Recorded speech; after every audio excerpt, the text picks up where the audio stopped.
And the final aspect of this is zooming in, looking at 1900 onwards. So again, let's look at the historical context, and there is a significant decline in religious values during this era. We know that only by the end of the 20th century, only 10% of the population attend the church. What is absolutely critical in understanding this period is the widely availability of drugs from the 1960s onwards. This causes absolutely significant challenges to society and still does today.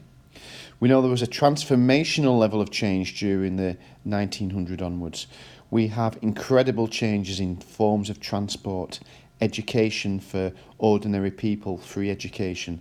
The internet has transformed people's lives. The involvement of the state, meaning the government, is considerably different than the previous periods, what with the National Health Service and interfering with people's lives in order to support them. Technology is transforming lives and communication, for example, mobile phones. All of this will link to the new types of crimes during this period. We've also got this massive population boom worldwide, and that causes significant problems for countries.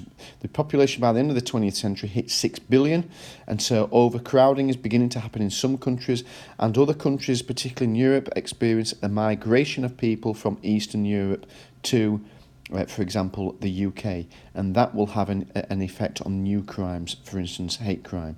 And there is also an aspect of this during the period, the liberalisation of sexuality. There is much more liberal views with regards to sexuality that is totally different from previous periods. So, for instance, homosexuality was no longer a law was no longer illegal, after the second half of the 20th century. So there was a significant change in the prevailing attitude at the time. So there was an element of continuity, so we still have this aspect of punishment, but it's also about rehabilitation. The notion of, or the idea is, attempting to educate prisoners so that they don't go back into the problems associated with being a criminal. So prison is not just about punishment in the second half of the 20th century, it's about rehabilitation.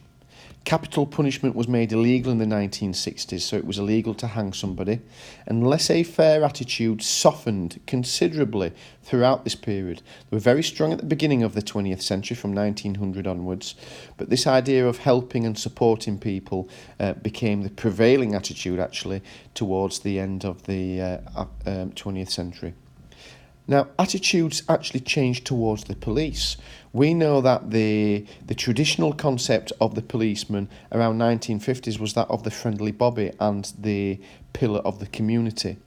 But however, because of events surrounding Hillsborough, the Hillsborough disaster, Orgreave, and aggressive behaviour that was caught on TV, for example in the miners' strike, in the G20 protests in London, lots of instances on YouTube, perceptions have changed considerably towards the police and trust levels have gone down. And it's easy to understand why it's gone down in the context of those instances that we've just looked at. So, with regards to looking at the nature of crime, there were considerable changes in the nature of crime due to this changing context. So we've got a wide range of new crimes because of the availability of cars. Speeding meant that it was much easier for people to get in trouble with the police because lots of people have access to cars nowadays. It can be argued that this also contributed to the change in perception of the police. Nevertheless, new crimes like car theft and drunk driving, cybercrime and cyber fraud, theft identity linked to the new invention of the internet, human trafficking.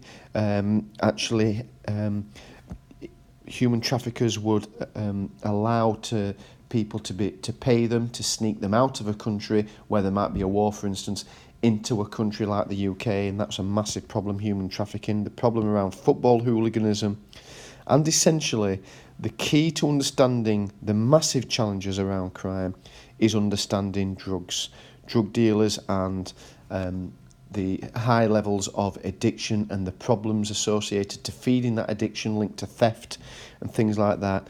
The widely availability of drugs is a massive challenge for the 20th and 21st century. Punishment's changed, so we've got corporal punishment at the beginning of the 20th century. We've got the cat o' nine tails, and the crank were still in place, and the tread wheel, splitting fibres, and the silence system. All these, the notion of corporal punishment, they were still in place at the beginning of the 20th century. However, there were also key prison changes. So this notion of more liberal views within this period of the Enlightenment, there were key changes to prison. So, for instance, Broadmoor Prison was created. And that was a prison for the clinically insane. So they wouldn't go to a normal prison, they went to a specialised provision. There were prisons for children in 1902, and they became known as the Borstalls because the first one was in Borstal. The tread wheel was abolished in 1902. But for us, this is really important, and this took place in 1922. Sir Alexander Patterson, who was the Home Secretary of the period, he challenged the prevailing attitude and introduced prisons for rehabilitation. So it wasn't just about deterrence or retribution or punishment. He introduced the concept that people should be sent to prison as a punishment, not to be punished. And this was a turning point in the history of punishments across this entire period, because it was Sir Alexander Patterson in 1922 who challenged the prevailing attitude for centuries, and he was the key person there. Looking at enforcement, nowadays we've got much more sophisticated policing techniques, and those sophisticated policing techniques revolve around the use of DNA, forensic science, drones, helicopters, computer databases. So it's much more sophisticated now, and that's a key word for us to use. There are new police departments as well. So, for example, the police is highly organised and highly sophisticated into departments like the transport police and anti-terrorism. Of course, women are now allowed to join the police, and courts have become centrally organised. Now we have the Crown Court for serious crimes. That will lead to a prison sentence. Magistrates are for local and less serious crimes. The magistrate courts can't send you to prison. They have to refer you to the Crown Court. And then we've also got the juvenile courts. So we've got here a recognition that children should be treated differently to adults.